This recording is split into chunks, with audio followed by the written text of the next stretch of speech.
Turn the traditional granny stripe on its head when you try it on the bias. Now, bias simply means corner to corner, so we'll start with just a few stitches on one corner, increase to the center, then decrease to the final point.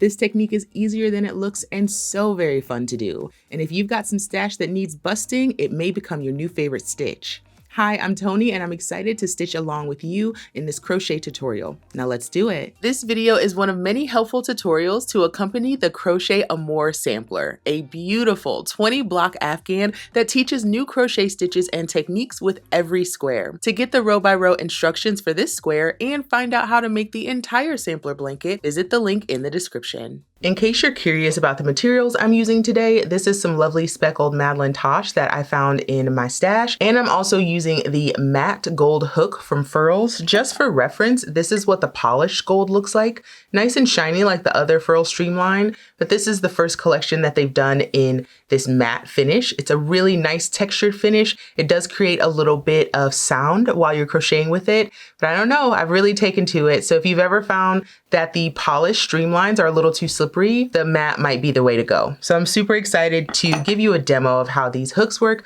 while we make our bias square. So to start our bias square, we're going to make a slip knot, insert our hook, and chain 4. So yarn over, pull through for 1, 2, 3, and 4. In that 4th chain from the hook, so that first chain that we made all the way at the bottom, we're going to put 4 double crochet. So here we go.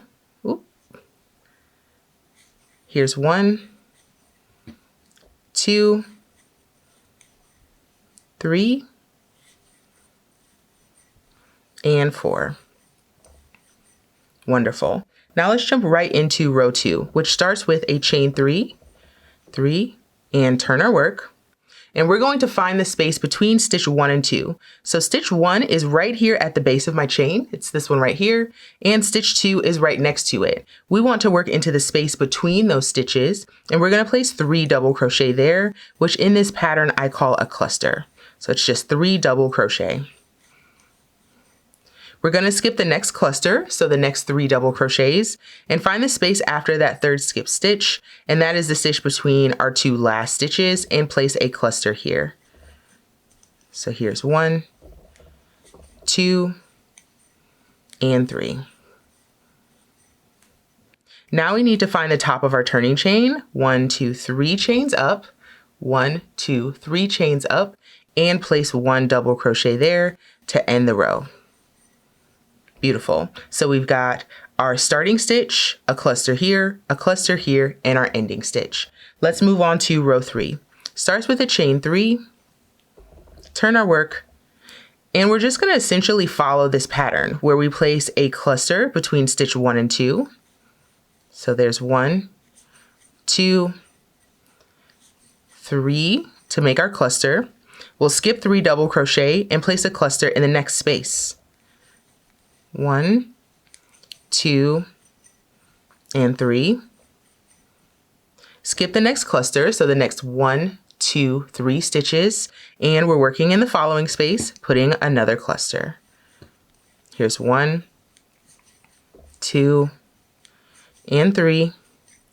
And we'll finish up by putting a double crochet in the top of the turning chain. So we'll count up our chains, 1, 2, kind of pull that back a little bit, and we get our 3rd chain, and we're going to put a double crochet in there. Moving on to row 4, which is basically the repeat for the rest of our increase rows. We start with a chain 3, 3 double crochet in the space between stitch 1 and 2. So a cluster goes here. And just across the rest of the row, we skip 3, cluster in the following space, 1, 2, 3, skip 3, cluster in the following space, 1, 2, and 3. One more time, skip 3, cluster in the following space, which is the space before our last stitch here. Here's 1, 2, and 3. Finish up by finding the top of our turning chain, 1, 2, 3 chains up, So again, I'm looking at the V's here on the front, or you can find the bumps on the back, whichever way you prefer. So I've got 1, 2, 3 chains up, double in the top of that turning chain, just like that. So essentially what's happening is we're creating our little 90-degree turn here at the bottom of our bias square. So we're going to continue increasing on both sides to go out. And once you've reached your desired width, so I would measure along this bottom edge here, once your square is as wide as you need it to be, join me back here when you're ready to start your decrease rows. I just wrapped up my increase rows and things are looking wonderful. I have my lovely clusters in the middle and this beautiful right angle going on, and that's because I'm keeping nice even tension and my hook is a good match for my yarn. If you're finding that you're not getting a nice right angle here, I would recommend either going up on your hook size or maybe adjusting your yarn to something that matches your tension a little bit better. So now let's tighten down and talk about our decrease rows. We're going to start our decrease rows with a chain 3, 1, 2, 3, and then turn our work. Now, whereas before we were going into the space between stitch 1 and 2, we're actually going to skip this stitch at the base of the chain as well as the first cluster, and we're going to find the space between the first and second cluster and place a cluster there. So once again, we start with a chain 3, skipping this stitch at the base of the chain as well as these first 3 double crochet. We're going in the space between those first 2 clusters, and we're going to place a cluster there. There's 2 and 3. And we're going to continue placing clusters just like before until we get to our last 4 stitches, which is going to be this final cluster and this stitch here.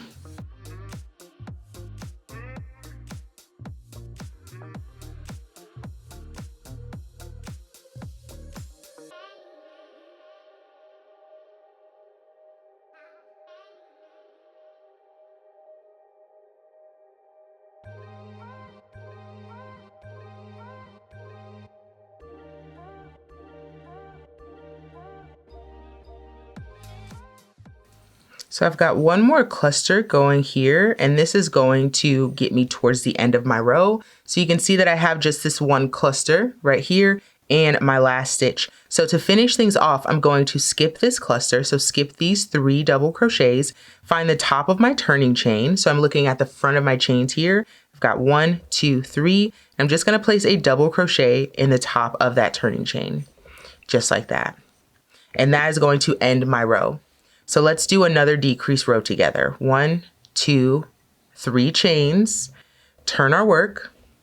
We're going to skip this stitch here at the base of the chain, as well as this first cluster. We're going directly into the next cluster right here and placing a cluster. 1, 2, 3.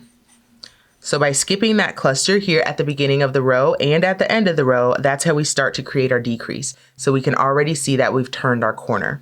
Beautiful. So again, we're going to place clusters in each of the spaces between clusters until we get to the last cluster of the row. So 3 double crochet in each space.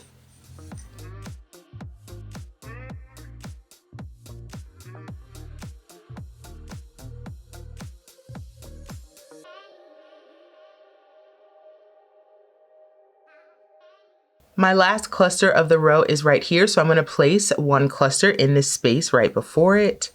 1, here's 2, and 3 double crochets. I'm going to skip that cluster and double crochet in the top of the turning chain here. So I've got 1, 2, 3 chains, insert, and complete the double crochet. One more row together just to make sure you got it, and we're just going to repeat this decrease row. 1, 2, 3 chains, turn the work, skip the first cluster, and of course the space at the stitch at the base of the chain. Work in that space after the first cluster. 1 cluster goes there, and in each space between clusters until you get to the last cluster.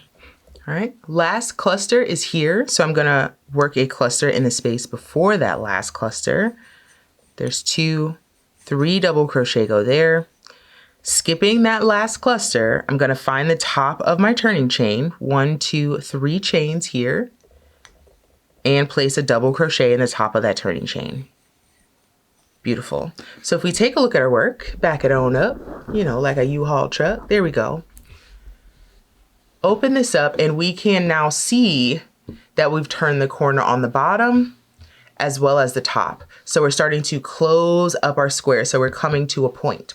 So what I want you to do from here is to continue with your decrease rows. So chain 3, turn, skip that first cluster, work in the space between clusters until you reach that last cluster, skip that last cluster, double in the top of the turning chain. And I want you to do that until you have just 2 clusters left in your working row. Join me back here and we'll do the last row together to finish up. I continued on my decrease edge and I now have 2 clusters left on my decrease. So just a quick look at what I have. This is just so pretty. Oh my gosh, it looks great. So we've just got 1 row left. So let's finish up together. We're gonna start with a chain 3, 1, 2, 3, and turn our work.